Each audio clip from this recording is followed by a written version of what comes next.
আপনারা দেখছেন FS RL video. ভিডিওটি ভালো লাগলে আমাদের চ্যানেলটিকে সাবস্ক্রাইব করে আমাদের পাশে থাকা বেল আইকনটি প্রেস করে আমাদের সাথে। ভাইজান আসসালামু আলাইকুম। ওয়ালাইকুম আসসালাম ওয়া রাহমাতুল্লাহি ওয়া বারাকাতুহু। গতকালকে আব্বাস ভাইজানের নলেজ সিটি উদ্বোধন গতকালকে হয়েছে, ডাক্তার এসেছে, রুগী দেখেছে, সে বিষয়ে আপনারা কি বলবেন? ব্যাপারটা হচ্ছে কি, আমরা খুব খুশি যে পিরজাদা আব্বাস সিদ্দিকী বড় ভাইজান যে স্বপ্নের নলেজ সিটি তৈরি করতে চেয়েছিল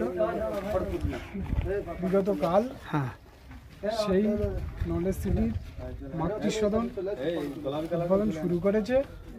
আমরা খুব খুশি তাতে। আর আগামী দিনে পিরজাদা আব্বাস সিদ্দিকী বড় ভাইজান তিনি আরও স্বপ্ন নিয়ে এগিয়ে যাবে, মানুষের জন্য যেভাবে কথা বলছে সেভাবে বলবে এবং স্বপ্নের নলেজ সিটিটাকে আরও উপরে নিয়ে যাবে ইনশাআল্লাহ।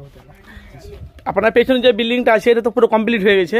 আর একটা ওখানে মানে ওই মানে ঢুকতি যে রাস্তা, ওখানে একটা বড় একটা বিল্ডিং হচ্ছে, ঢালাই হবে, মানে একটা হয়ে কমপ্লিট পুরো পুরো ভিতর পুরো কমপ্লিট। হ্যাঁ, যেহেতু ডাক্তার মানে শুরু হয়ে গেছে, হয়তো শুক্রবার হয়তো বিকেল থেকে বসে কাল থেকে স্টার্টিং হয়ে যাবে।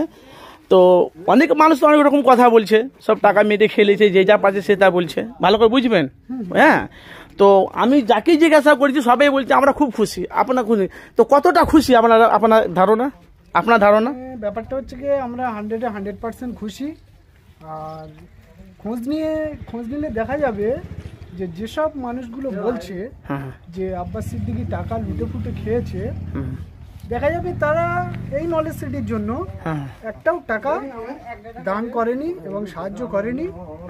বিপরীত জায়গায় দাঁড়িয়ে এটাই বলছে যে আব্বাস সিদ্দিকী লুটে ফুটে খাচ্ছে। তবে এই জায়গায় এসে যদি দাঁড়িয়ে দেখে যে নলেজ সিটির কী পরিস্থিতি এখন, নিশ্চয়ই তারা বুঝতে পারবে। আর বাংলার সমস্ত মানুষও দেখছে যে নলেজ সিটি কতটা এগিয়ে চলেছে আর ভবিষ্যতেও আরও এগিয়ে যাবে ইনশাল্লাহ। বাড়ি কোথায়? বাড়ি বাসন্তী অঞ্চল, চড়াবিদ্যা। নাম জাহির নাই। কোথায় এসেছিলেন? ফুরফুরায় এসছি আজকে আমরা প্রাণপ্রিয় ছোট ভাইজান নওশাদ সিদ্দিকীর সঙ্গে দেখা করতে এবং আমাদের অঞ্চলে একটা রক্তদান শিবিরের আয়োজন করবো, কথা বলার জন্য। নামাজ কোথায় আদায় করেছেন? নামাজ আদায় করেছি আমরা ফুরফুরায় শরীফে নামাজ আদায় করেছি। কোন দরবারে? ওটা ছোট হুজুর পীর কেবলার বাড়ির সম্মুখে যে মসজিদটা আছে, ও হ্যাঁ, বুঝতে পেরেছি। আমরা নামাজ আদায় করেছি।